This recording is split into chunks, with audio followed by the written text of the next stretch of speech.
I never thought I would hear those words from my own daughter. "You're not invited. This is my day." It was spoken so sharply, so coldly, that for a moment I felt as though the floor beneath me gave way. My husband Richard and I had been standing outside her bridal suite, a carefully wrapped silver box in my hands, the family heirloom necklace inside. I had imagined slipping it around her neck, as my mother once did for me, and as her grandmother had done before. But instead, Emily's eyes, which I once knew to sparkle with warmth, were like stone. She stood tall in her gown, radiant yet untouchable, and she shut the door on us as though we were nothing more than distant acquaintances. We didn't argue. We didn't beg. We turned, hearts breaking, and walked away. 30 minutes later, as we sat in the corner of a small cafe, I reached for Richard's hand. My voice didn't tremble. "Cancel everything," I said. "That dream wedding?" It shattered in an instant, and what followed was a lesson my daughter, and perhaps I myself, would never forget. My name is Margaret Evans, and I am 68 years old. My hair has turned almost completely silver now, with only a few stubborn black strands that refuse to surrender to time. My frame is petite, my face lined with years of teaching, of mothering, of living. People often tell me that I have a gentle look, the kind that makes children trust you and strangers want to sit a little longer in your company. I spent my life as an elementary school teacher, teaching children how to read, how to write, and how to respect one another. Some say that teachers carry patience in their bones, that we learn endurance as naturally as breathing. Perhaps that is true. For patience and endurance have defined so much of my life, not only in the classroom, but in the way I loved my family. Beside me, always, is my husband Richard. He is 70 now, a retired mechanical engineer. For decades, he lived among numbers, diagrams, and machines. But though his work was technical, his spirit was calm, steady, and full of quiet love. Where I am emotional and quick to worry, Richard is rational, measured, and endlessly supportive. Together, people say we balance each other, the dreamer and the builder, the worrier and the anchor. In our retirement, we live in a modest house, in a quiet suburban neighborhood, the kind of place where neighbors wave from their porches, where lawns are trimmed with pride, where life moves at a gentle pace. My days are filled with watering the flowers in our small front yard, baking bread that fills the kitchen with warmth, or knitting by the window. Richard often sits in his old armchair by the lamp, a newspaper spread across his lap, glasses perched low on his nose. Our life is simple, modest, and peaceful. But everything we did, everything we saved, was never really for ourselves. It was always for Emily, our only daughter. Emily is 28 years old, and in so many ways, she is everything I once dreamed for her to be. She is sharp, ambitious, and successful. A marketing director in a rising company. Her clothes are stylish, her hair always sleek, her makeup flawless. When she walks into a room, people notice. There is an energy about her that commands attention, the kind of confidence I never had but always admired. As a child, Emily was bright and inquisitive. She devoured books, loved to perform little plays in our living room, and always had more questions than I could answer. She grew up quickly, her eyes set on bigger dreams than the small suburban life Richard and I built. We encouraged her, supported her education, sacrificed so she would never feel held back. And though pride filled our hearts watching her achievements, I also felt the distance grow as she entered adulthood. Emily stopped sharing little details of her days. She became harder to reach, her phone calls briefer, her visits less frequent. She had her world, and we had ours. When Emily introduced us to Tyler, the man she said she was going to marry, I tried my best to open my heart. Tyler was charming in the way people who practice charm can be. His smile was polished, his words smooth. He carried himself with the confidence of someone who knew how to make an impression. Emily's eyes sparkled when she spoke of him, and so, Despite a mother's instinctive unease, I chose to trust her choice. When Emily announced their engagement, Richard and I shared a quiet look, half worry, half joy. Our daughter was building a future, starting a family, and as parents, what greater happiness could there be than to see your child find love? We didn't hesitate when she talked about her dream wedding. Without question, we withdrew over $30,000 from our retirement fund. Money we had tucked away for medical needs, for unexpected emergencies, for the comfort of our final years, we placed it in her hands.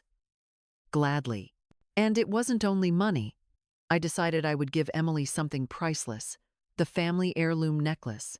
It was a delicate silver chain with a pendant, passed down through 3 generations of Evans women. My grandmother wore it on her wedding day, then my mother, and then me. I had always imagined placing it gently around Emily's neck, whispering to her that this was more than jewelry. It was legacy. It was love. It was proof that she belonged to a line of women who endured, who loved, who gave. As the wedding planning unfolded, however, my excitement began to dim. I imagined accompanying Emily to dress fittings, helping choose flowers, sitting together to select the menu. But time and again, I was left out. Emily made decisions with her friends, or with Tyler, and I was informed only when it came time to pay the invoices. "Mom, I've got this under control," she would say, her voice sweet but firm. Richard tried to soothe me. "She's grown now. Let her have her way." I tried to believe him, but in the quiet of night, I felt the sting of exclusion. Still, I held on to hope. I told myself that whatever distance lay between us, the wedding day would bring it all together. I pictured Emily walking down the aisle, radiant and glowing, and me standing there with tears of pride. I imagined fastening the necklace around her neck, completing the circle of family history. That moment, I thought, would heal every hurt, every doubt. But the moment never came. Instead, it shattered. On that spring afternoon, Richard and I arrived at the venue. I carried the carefully wrapped silver box with the necklace inside. My hands trembled with anticipation. With love, we walked to the bridal suite, hearts full. Emily opened the door, her gown flowing, her makeup perfect, and yet her eyes, those eyes that once sparkled with childhood wonder, were cold. "Mom, Dad," she said flatly, "you're not invited. This is my day. Tyler and I want it to be about us and our friends. Just his side of the family." Her words struck like a blade. I froze, the box heavy in my hands. Richard's face stiffened, his breath caught in his chest. My heart broke silently, without tears, in that hallway outside the bridal suite. The world around us continued, guests arriving, laughter echoing down the hall, the distant notes of music floating through the air. And yet for us, time stopped. We were not parents of the bride. We were outsiders, dismissed, humiliated, erased. In that moment, I didn't cry. I didn't scream. I simply felt the hollow emptiness of betrayal. The weight of years of sacrifice turned invisible, and deep inside, something shifted. A seed was planted not of bitterness, but of resolve. For the first time in my life, I realized that loving my daughter didn't mean tolerating everything she did. When I look back on that afternoon, I can still feel the weight of silence pressing down on me, heavier than the silver box in my hands. I remember standing in the hallway, the carpet patterned with swirls of burgundy and gold, the faint scent of lilies drifting from the floral arrangements that lined the entrance to the ballroom. Guests were arriving in clusters, their voices echoing with laughter. Yet I felt as though I had been pushed behind a glass wall, watching a world where I no longer belonged. Emily's words, so sharp, so cold, still rang in my ears. "You're not invited. This is my day." I had heard them, but my heart refused to accept them. Richard's hand brushed against mine as if to steady me, but I could feel the tremor in his fingers too. For a man who had spent his life solving problems with logic and patience, this moment had left him speechless. We walked away slowly, each step pulling us further from the child we had raised, the child we had loved more than anything. As we moved down the corridor, I noticed how staff members glanced at us with confusion. Perhaps they wondered why the parents of the bride were leaving so early. Perhaps they knew more than we realized. Humiliation burned in my chest, but beneath the shame, another feeling began to rise and ache that mixed anger with sorrow. For years, I had convinced myself that Emily's distance was just a phase, that her busy life explained the absence of warmth. But as I stood in that corridor, I realized she had not simply drifted away. She had pushed us out, little by little, until finally she closed the door altogether. We stepped outside into the spring air. The sky was still bright, the kind of flawless blue that usually filled me with calm. But now it only mocked the storm inside me. Richard opened the car door without speaking, his jaw set, his eyes avoiding mine. We sat there for a moment, listening to the muffled sounds of music and conversation spilling faintly from the venue. My hands clutched the gift box, and I thought of the necklace inside. That heirloom, meant to be a bridge between generations, had become a silent witness to rejection. As the car engine hummed and we pulled away, memories flooded my mind. I thought of the countless evenings I had stayed late at school, grading papers by dim light, just so I could save enough for Emily's college tuition. I remembered Richard fixing broken appliances in neighbors' homes for extra money, never once complaining, because he knew every dollar mattered for our daughter's future. I remembered birthdays where we bought her the bicycle she wanted, even though it meant delaying a repair on our own house. We gave and we gave, not because we expected anything in return, but because that is what parents do. And yet, in the most important moment of her life, she had erased us. When we reached a small cafe a few blocks away, Richard parked the car and finally spoke. "Do you want to sit for a while?" His voice was low, careful, as though one wrong word might cause me to crumble. We walked inside, the bell above the door chiming softly. The place was nearly empty, just the smell of coffee beans and the faint hum of an old radio in the background.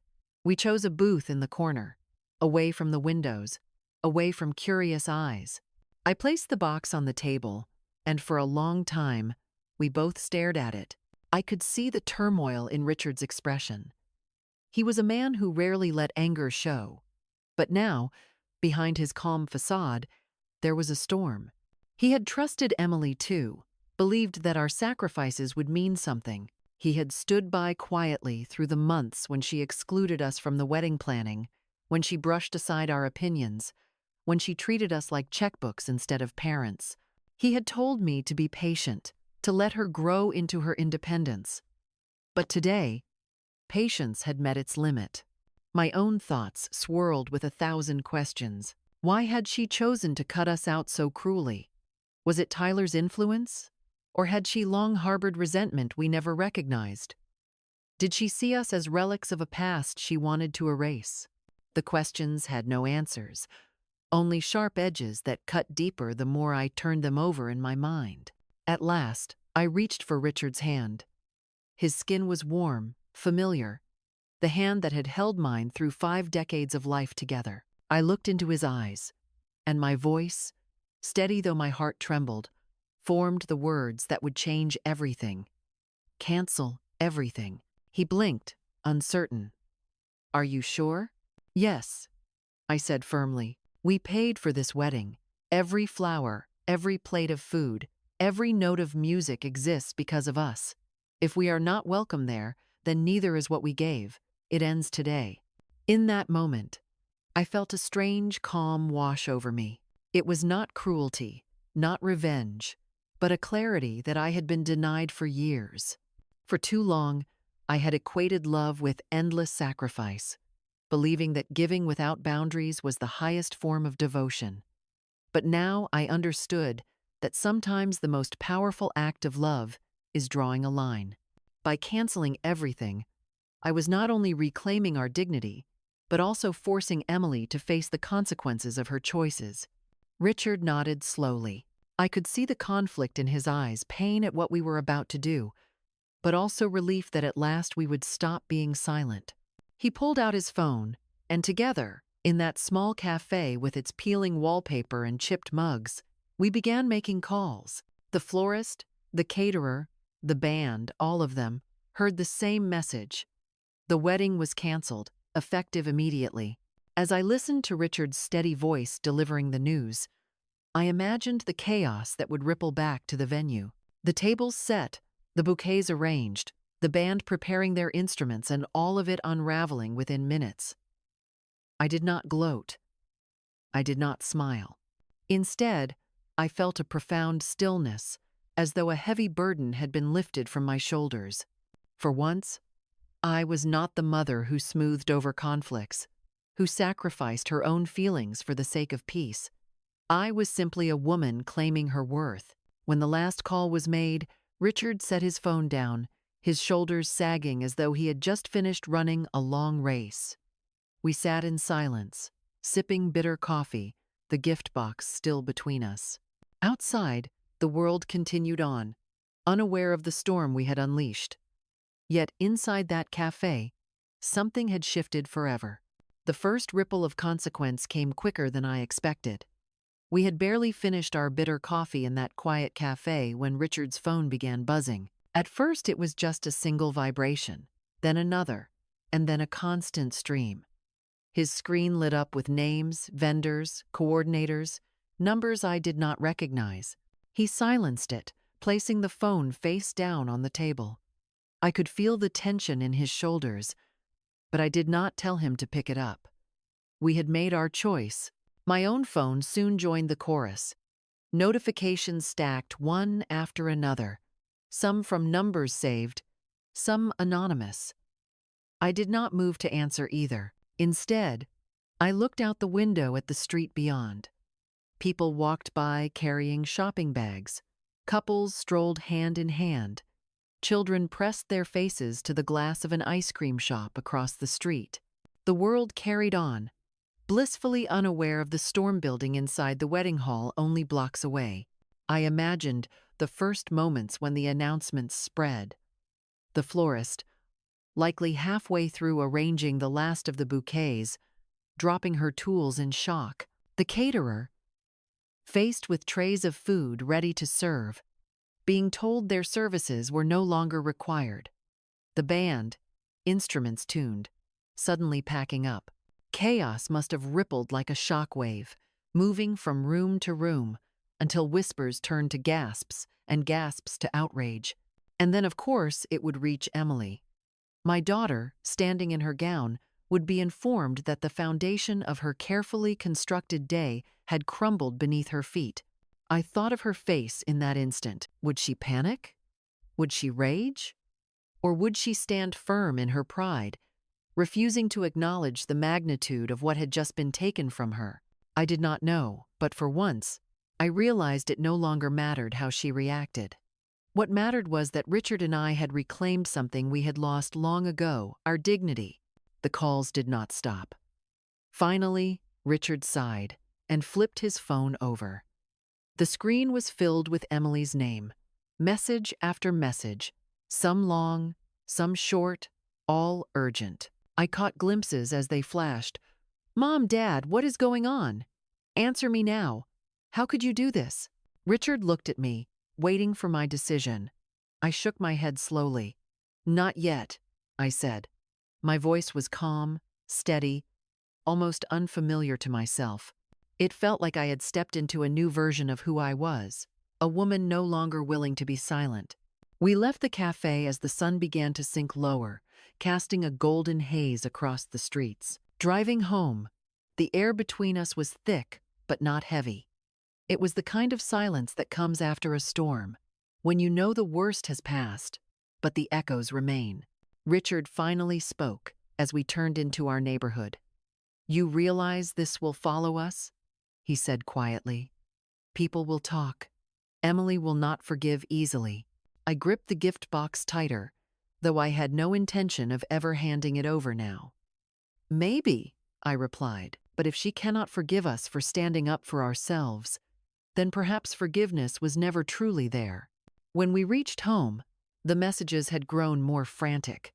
Emily's words were no longer sharp commands. They had begun to fray at the edges with panic. She wrote that guests were confused, that Tyler was furious, that everything was falling apart. She pleaded for us to undo what we had done, to fix it, to save her from humiliation. Each message carried more desperation than the last. Richard placed his phone on the kitchen counter, refusing to respond. I did the same. Instead, I walked to the bedroom and opened the drawer where I kept small treasures, old photographs, letters, keepsakes from years gone by. I placed the silver box inside, sliding it shut, with a finality that felt like closing a chapter. The necklace would remain with me until it was truly valued again, not treated as an accessory to be worn and discarded. As evening settled, the doorbell rang. Richard and I exchanged a look, both knowing who it must be. He opened the door cautiously, and there stood Emily. Her gown was no longer pristine.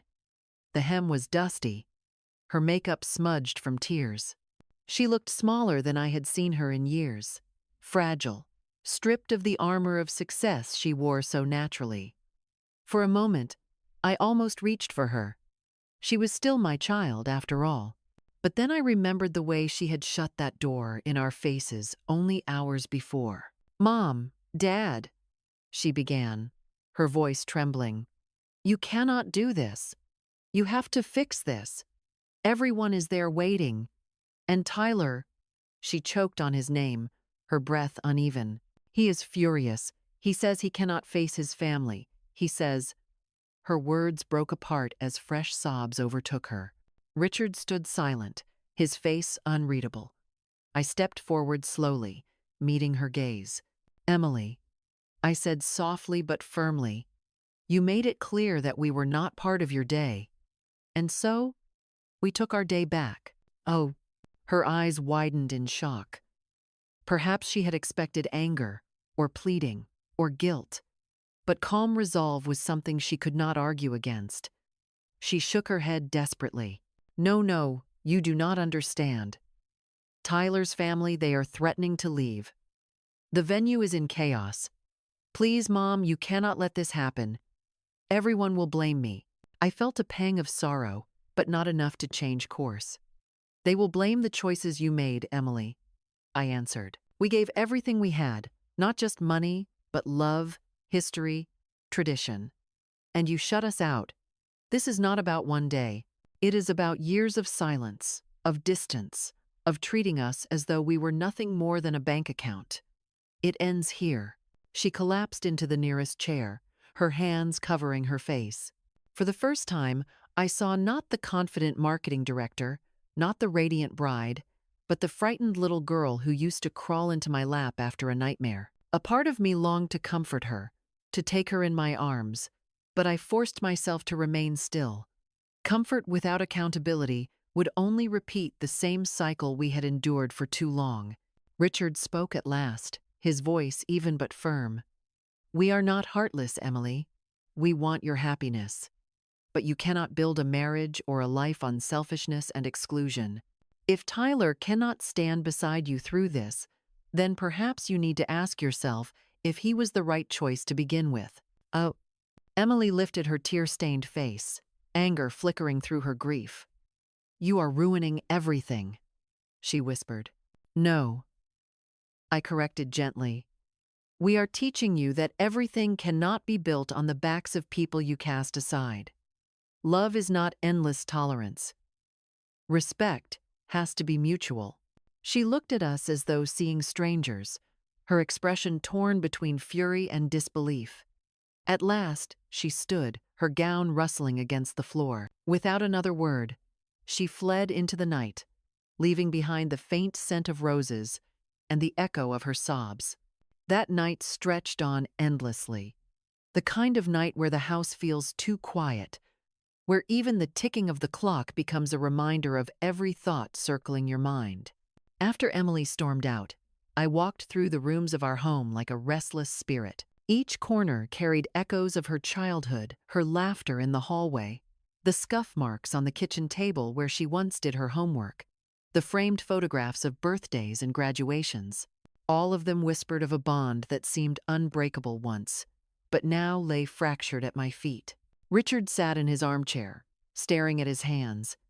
He rarely spoke when anger weighed on him, but I knew his silence tonight was not merely anger, it was grief. Grief for the child we raised, grief for the sacrifices that seemed invisible, grief for the loss of the family we believed we still had. I wanted to reach for him, to fill the air with words that might soothe, but I could not. Because the truth was, I felt that same grief too, and there were no words strong enough to mend it in that moment. Sometime past midnight, the phone rang again. This time it was not Emily, but Tyler. His voice came through sharp and cutting, a tone dripping with entitlement. "You cannot do this," he said, his words biting as though he were delivering commands rather than requests. "Do you understand how humiliating this is for me, for my family?" They are furious. They came expecting a wedding, and instead they witnessed chaos. "You have destroyed everything." I held the receiver firmly, my heart pounding, but my voice remained steady. "No, Tyler. We did not destroy anything. Emily's choices did that. We supported her, we gave her everything she asked for, and she decided we were not worthy of being there. You cannot erase parents from their own daughter's life and still expect their sacrifices to stand. That is not how love works." He scoffed, his tone mocking. "You are just bitter.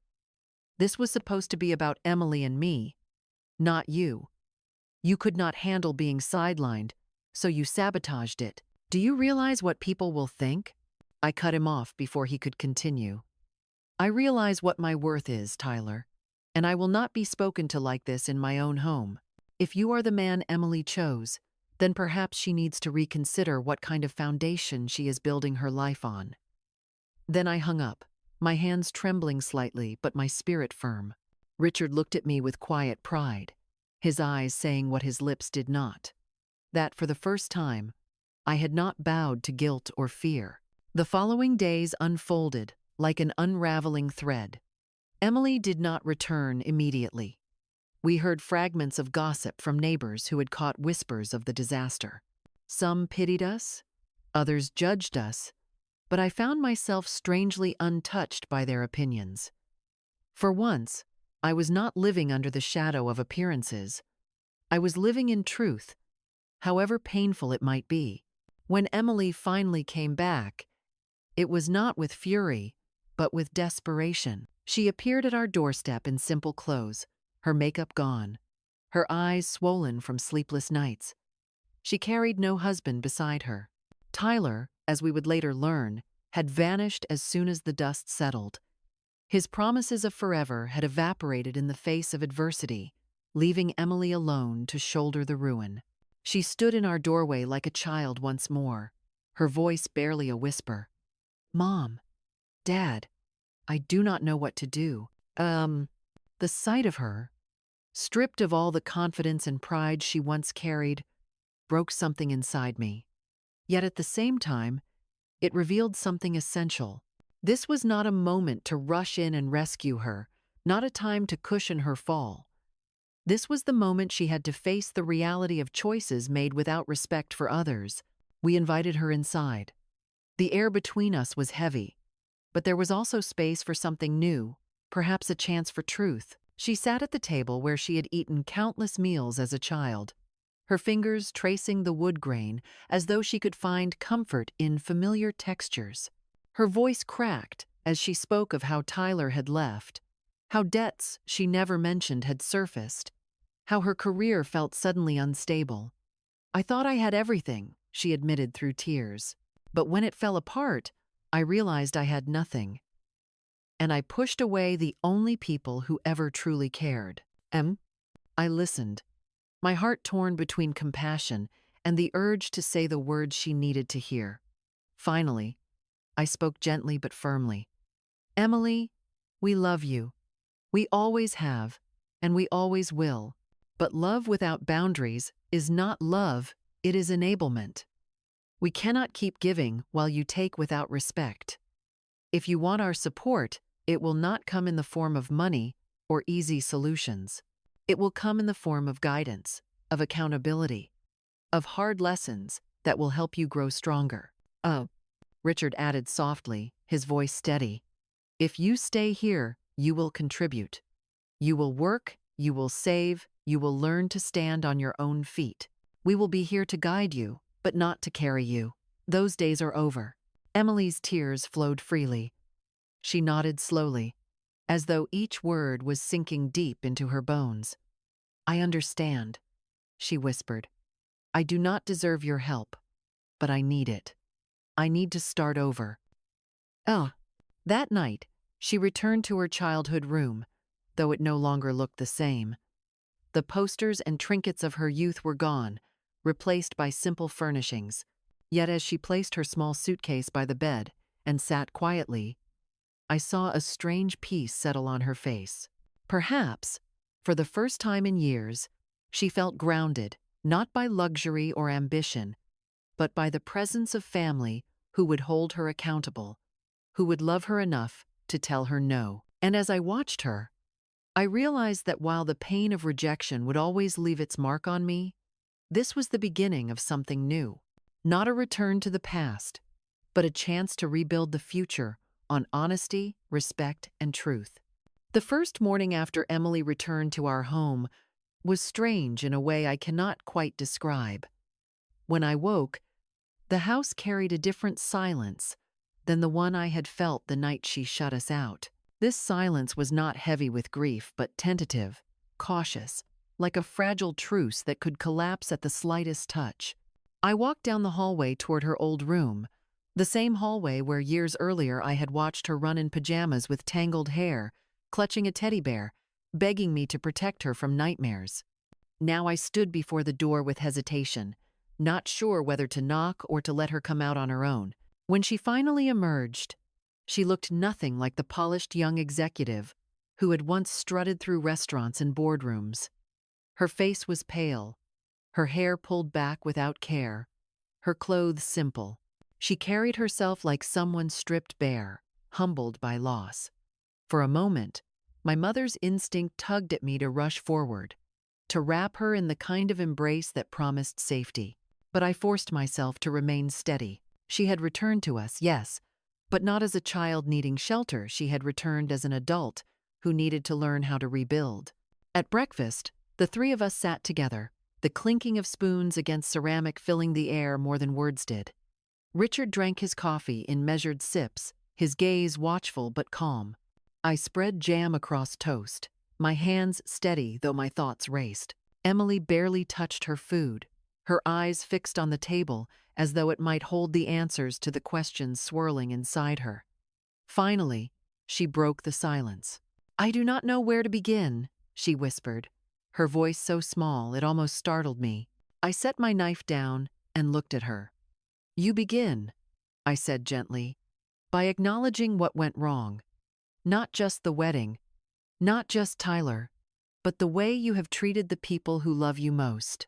Her lips trembled, her eyes filled with unshed tears. I thought I was doing what was right for me. I thought independence meant pushing you away, making decisions without interference. I wanted to prove that I could create a life without leaning on anyone. But in doing that, I forgot that independence is not the same as ingratitude. I see it now. I see how blind I was. Richard leaned forward slightly, his hands clasped on the table. Independence is important, Emily. We wanted you to be strong, to stand on your own. But there is a difference between standing on your own and standing on top of the people who raised you. You cannot erase where you came from and expect to build something stable. Her tears finally spilled, tracing slow lines down her cheeks. I was cruel to you. I made you feel as though you were nothing more than a wallet. I dismissed your love, your wisdom, your sacrifices. And when it mattered most, I told you that you were not wanted. I hate myself for those words. Hearing her confess was like pressing a tender bruise. It hurt, but it was also the only way to heal. I reached for her hand across the table, and though she hesitated at first, she let me hold it. Her skin was cold, trembling, but it was real. "We cannot change the past," I said softly, "but we can decide what we do now. This is your chance to start again, Emily, not because we will hand you everything, but because we will walk beside you as you learn to earn it yourself." The days that followed were not easy. Emily began searching for work almost immediately, scouring job boards, sending out applications, attending interviews.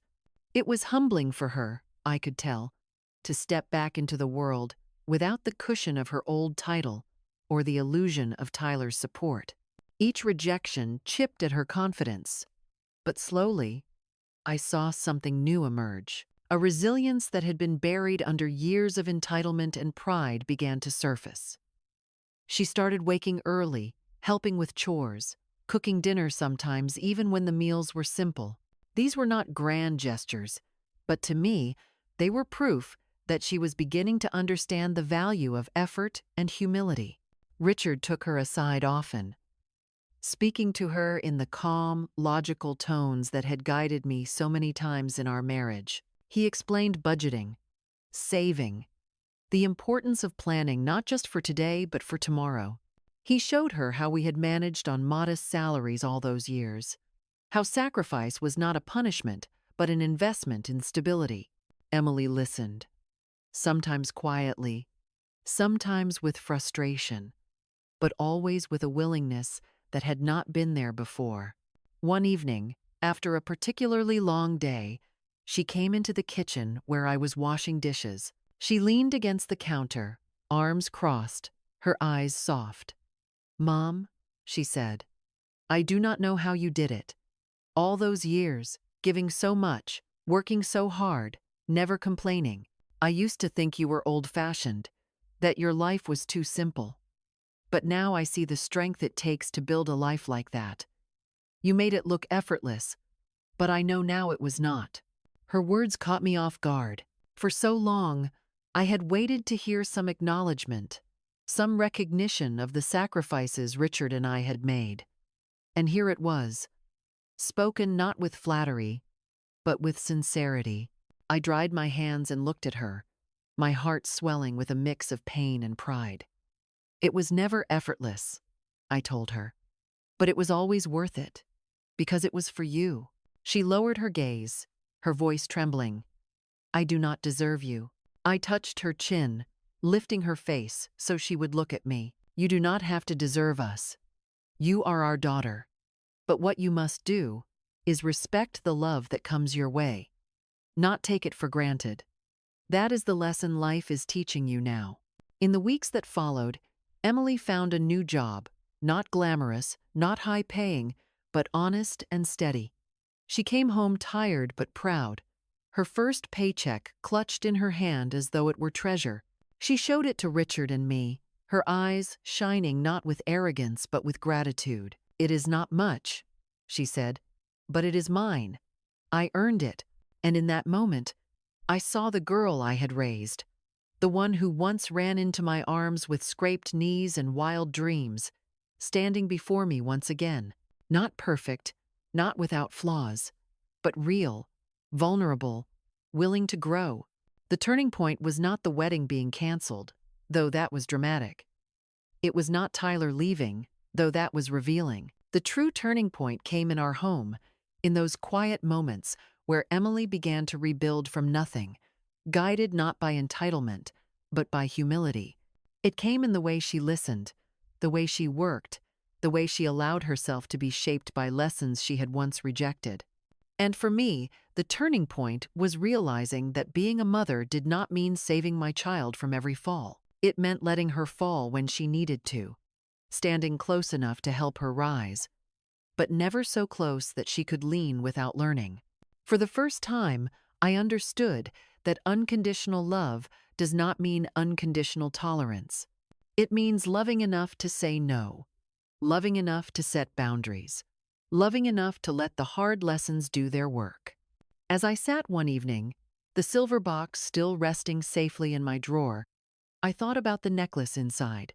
For generations, it had symbolized connection, endurance, legacy. I realized that one day, when Emily was truly ready, not when she demanded it, not when she felt entitled to it, but when she had proven she understood its meaning, I would place it around her neck, not as a reward, but as a reminder.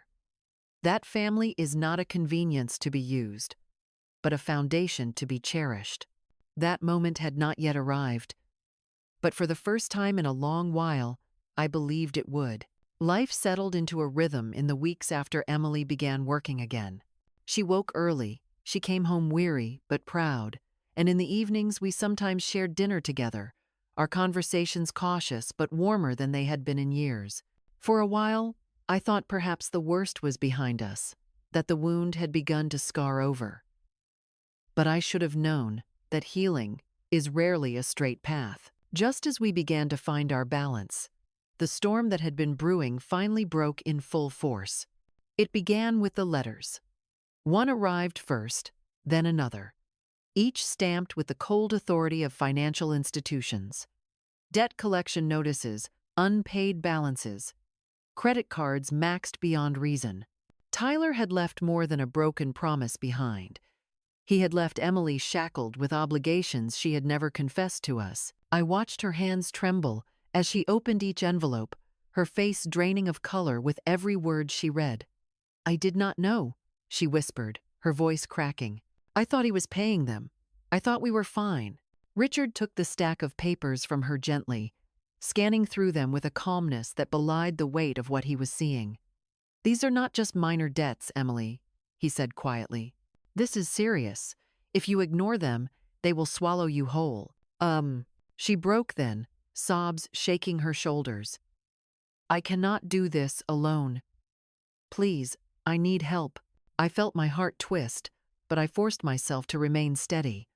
I had vowed not to repeat the mistakes of the past, not to rescue her blindly. "Emily," I said softly, "we will not let you drown, but we will not carry you either. If we help, it will be on our terms. You will face every number, every bill, every consequence. We will guide you, but you will pay these debts with your own hands." Her eyes, wet with tears, searched mine. She nodded slowly, as though surrendering to the truth she had tried so long to avoid. The following days were consumed by confrontation with reality. Emily met with creditors, negotiated payment plans, took extra shifts at work. Richard sat with her at the kitchen table many nights, spreadsheets spread before them, his patient voice explaining each step. I watched her face as she listened, sometimes determined, sometimes overwhelmed, but always pressing forward. It was the hardest lesson she had ever faced, and for the first time, she did not run. Yet the outside world had not forgotten the scandal of her failed wedding. Gossip traveled faster than truth. Some colleagues at her new job whispered behind her back, neighbors looked at her with pity or disdain, and social media carried cruel echoes of the chaos. One evening, Emily came home pale, her phone clenched in her hand. "Tyler is posting about me," she said, her voice trembling. "He is saying I ruined everything, that I betrayed him, that I am unstable. People are believing him." My blood ran cold at the thought of him dragging her name through the mud after everything he had done. "That man thrives on manipulation," I said firmly. "Do not let his lies define you." But Emily's confidence cracked under the weight of public humiliation. "I cannot escape it, Mom. Everywhere I go, people are looking at me, judging me. I do not know how to face this." It was then that I realized the true confrontation was not with Tyler, not with debt collectors, not even with the gossiping world. The real confrontation was between Emily and herself, the self that had once been blinded by pride, and the self that was now fighting to rise from the ashes. One night, long after Richard had gone to bed, Emily and I sat alone in the living room. The only light came from the lamp beside me, casting soft shadows across the room. She sat curled on the sofa, her knees drawn to her chest, like she used to do when she was a child. Her voice was barely audible. "Mom, do you still believe in me, after everything I did to you?" The question pierced me deeper than I expected. I leaned forward, my eyes locking onto hers. Emily, I have always believed in you. Even when you hurt me, even when you shut me out. Believing in you does not mean ignoring your faults. It means knowing you are capable of change. And I see it now. I see you fighting. That is what I believe in. Her tears spilled again, but this time they carried something more than sorrow, they carried release. She leaned against me, her head on my shoulder. And for the first time in what felt like years, I held her not as a stranger but as my daughter again. Yet the story did not rest there. A week later, as Emily was returning from work, Tyler appeared. He was waiting near the driveway, leaning against his car, with a smirk that curdled my blood. When Emily saw him, she froze, fear flickering across her face. I stepped outside before she could even speak. "What are you doing here?" I demanded, my voice firm. He shrugged, feigning nonchalance. "I came to talk.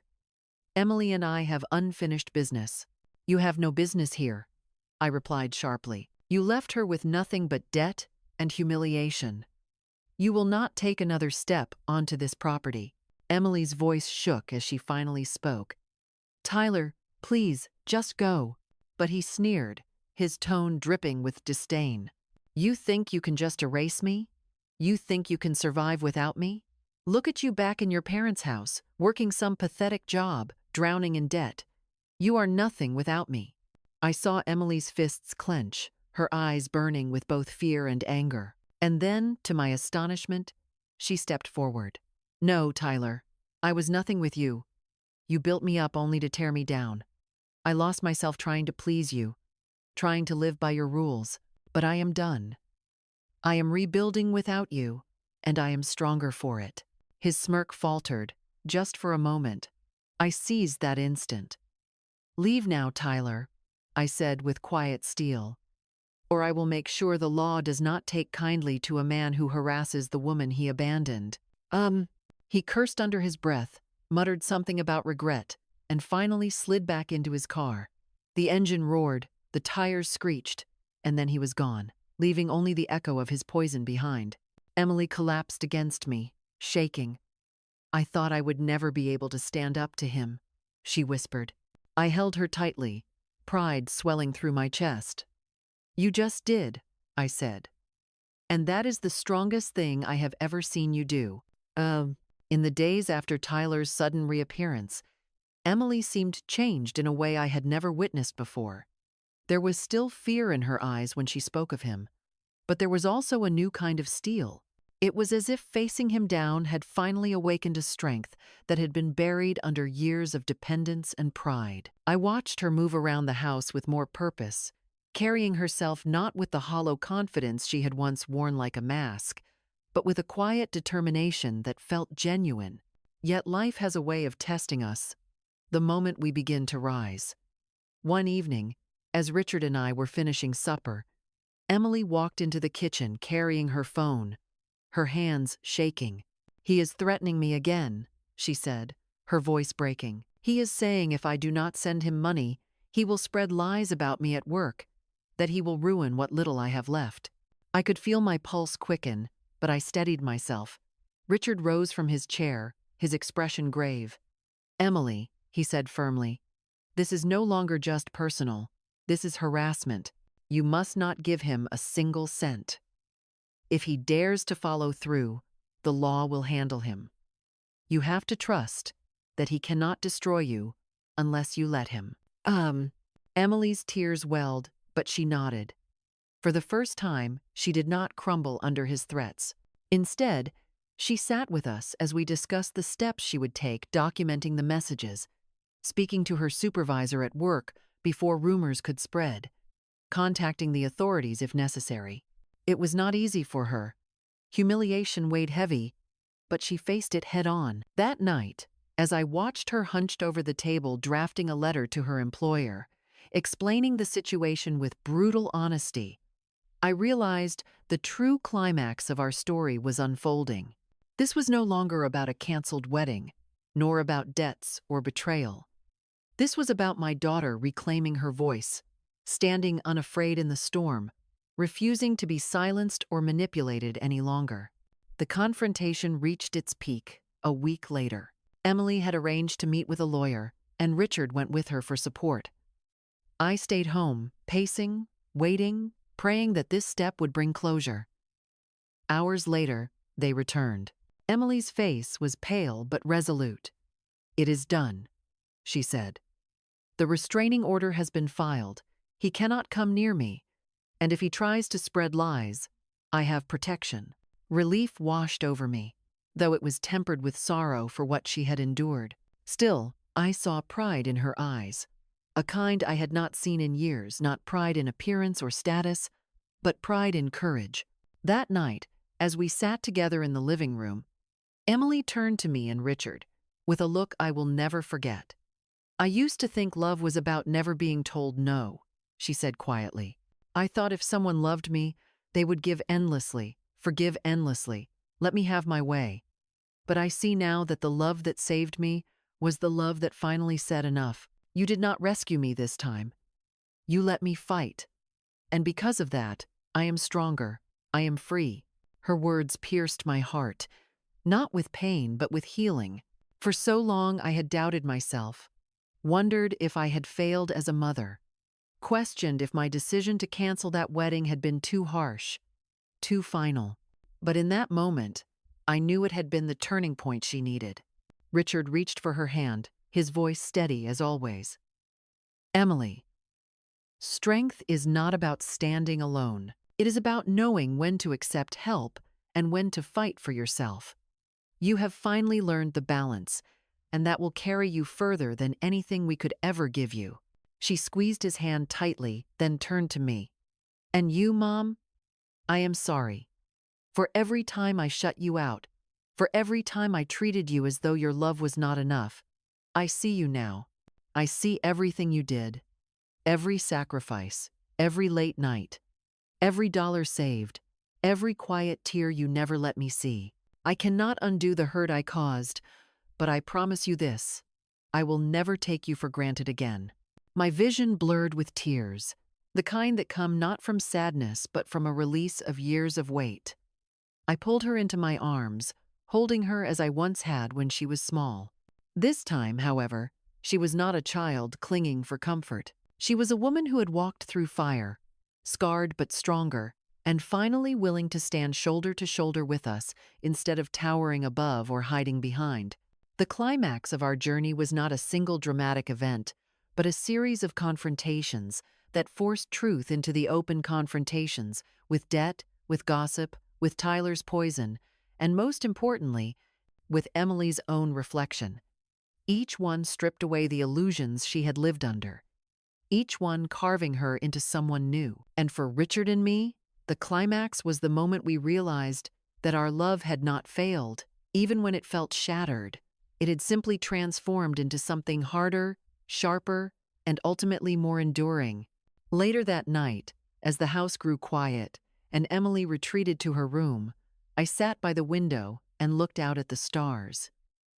I thought of the necklace tucked away in my drawer, waiting. For years I had believed its worth lay in tradition, in being passed from mother to daughter on a wedding day. But now I saw its meaning more clearly. It was not about weddings or ceremonies. It was about survival, about legacy, about strength born of pain and endurance. One day, when Emily was ready, not when society said she should be, not when she demanded it, but when she had proven through her choices that she understood its weight, I would place it around her neck, and in that moment, it would not simply be a necklace, it would be a crown forged of resilience, a symbol that she had finally come home not just to us, but to herself.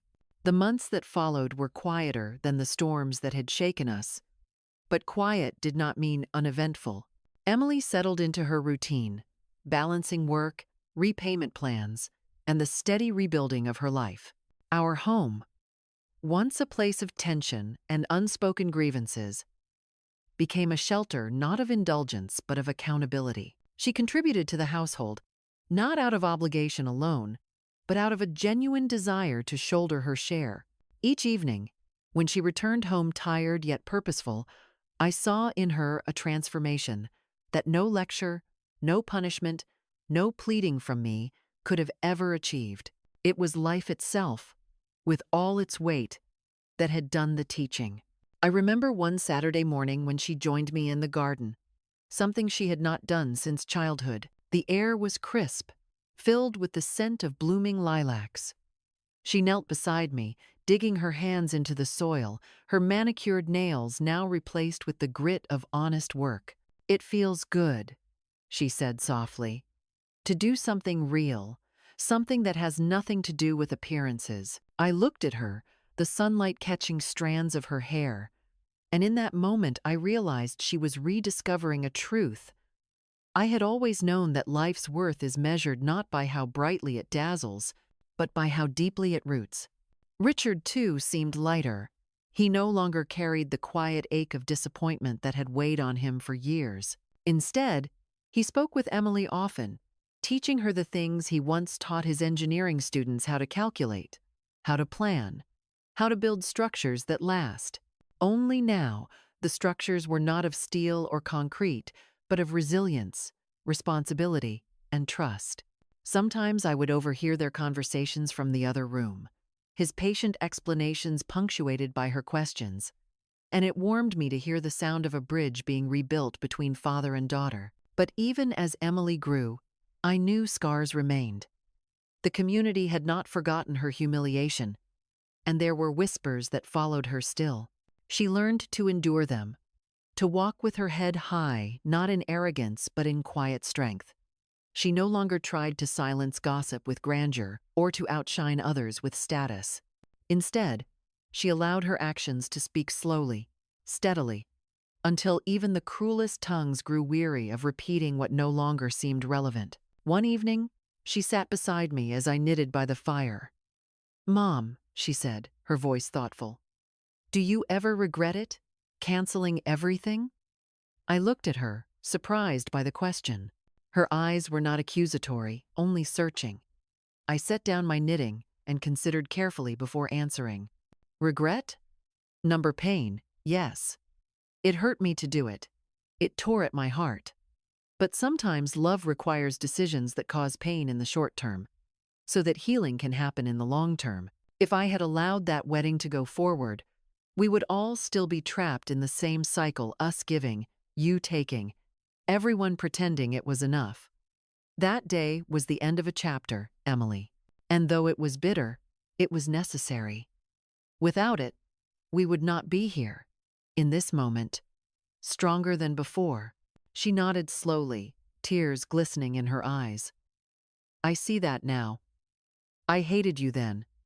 But now I understand you saved me in a way I did not want to admit. You taught me the lesson I needed, not the one I wanted. Her words stayed with me long into the night. They were not a full absolution, but they were a recognition of truth. And for a mother, sometimes truth is more valuable than apology. Time continued its steady march. The seasons shifted, winter's frost giving way to spring's bloom, and with each change I saw Emily blossoming anew. She saved carefully, chipping away at the debts that once seemed insurmountable. She grew more confident in her work, earning the respect of colleagues not through charm or status, but through diligence and reliability. And at home, she laughed more often, a sound I had missed dearly. There were still shadows, of course. Nights when she cried quietly in her room, mourning the future she had lost, the betrayal she had endured. I never intruded, but sometimes I would find her in the kitchen afterwards, making tea with trembling hands. I would sit with her in silence, no words exchanged, only the steady presence of love that required no explanation. Richard and I, too, found a new rhythm. We took small trips together, nothing extravagant, just drives through the countryside, visits to nearby towns, afternoons by the lake. For so long, we had poured everything into Emily's life, forgetting that our own deserved nourishment too. Now, we were reclaiming those moments, not in defiance of our daughter, but as an example to her that love for family does not mean erasing oneself. One particularly bright morning, as I was cleaning the bedroom, I opened the drawer where the silver box lay. The necklace glimmered softly inside, timeless, waiting. I traced it with my fingers, thinking of the women before me who had worn it, their resilience, their struggles, their triumphs. It was more than jewelry. It was a story, a legacy that demanded respect. I closed the drawer with a quiet promise to myself. One day, when Emily had proven fully to herself that she was ready, I would pass it on. Not as a gift of indulgence, but as a crown of endurance, a reminder that strength and gratitude walk hand in hand. The true ending of our story was not marked by one single event, but by 1,000 small moments of change. Emily standing taller, Richard smiling more, me feeling lighter in my own heart. Yet there was one evening that seemed to capture it all. We were sitting on the porch, the three of us, watching the sun sink into the horizon. Emily leaned back in her chair, her voice soft. I used to think happiness was about getting everything I wanted, but now I see it is about being thankful for what I have and for who stands beside me when everything else falls apart. Richard reached for my hand, squeezing it gently. I looked at our daughter, silhouetted by the fading light, and felt something I had not felt in years: peace. Not the fragile peace of pretending everything was fine, but the solid peace of knowing we had faced the storm, survived it, and grown stronger because of it. That, I realized, was the ending I had long prayed for. Not perfection, not the fairy tale wedding we once imagined, but the return of a daughter who had finally learned what love truly meant. When I look back now, I realize that my story is not simply about a wedding that never happened. It is about boundaries, about love that refuses to be trampled, about the strength it takes to stand firm even when your heart longs to bend. For years, I believed that being a good mother meant endless sacrifice, giving without limit, forgiving without question. But life has taught me something far deeper, that love without respect loses its meaning, and that sometimes the most powerful act of love is the one that says no. Emily's journey was painful, for her and for us. She fell hard. She faced humiliation. She lost what she thought was everything. Yet from that fall came the lessons she needed most. The understanding that strength is not about arrogance, that independence is not about exclusion, and that family is not a resource to be drained, but a foundation to be honored. Today, she walks with more humility, more gratitude, and more courage than I ever imagined possible. And as her mother, I no longer feel the heavy ache of disappointment. Instead, I feel pride, not in her perfection, but in her growth. The necklace still rests in my drawer, waiting. It will be passed down one day, not as a symbol of entitlement, but as a symbol of endurance. It will remind Emily, and perhaps her children one day, that love is not measured by how much we give or take, but by how we respect and honor one another. That lesson, born from heartbreak, is the gift that will last far longer than any wedding day. And so, I want to speak to you, the ones who are listening to my story. Maybe you too have given everything for someone who shut you out. Maybe you have been taken for granted, silenced, or made to feel that your love was not enough. If that is your story, hear me now. Your worth is not defined by how much you give. Your love is not weak because you set boundaries. In fact, sometimes the kindest, strongest love is the one that chooses truth over comfort, dignity over silence, and healing over endless sacrifice. If my journey has touched you, if you see pieces of your own story in mine, I invite you to stay with me. Subscribe, share, and join this space where we honor real love, the kind that builds, protects, and heals. Because none of us are alone in these struggles. And sometimes the story of one mother can light the path for another.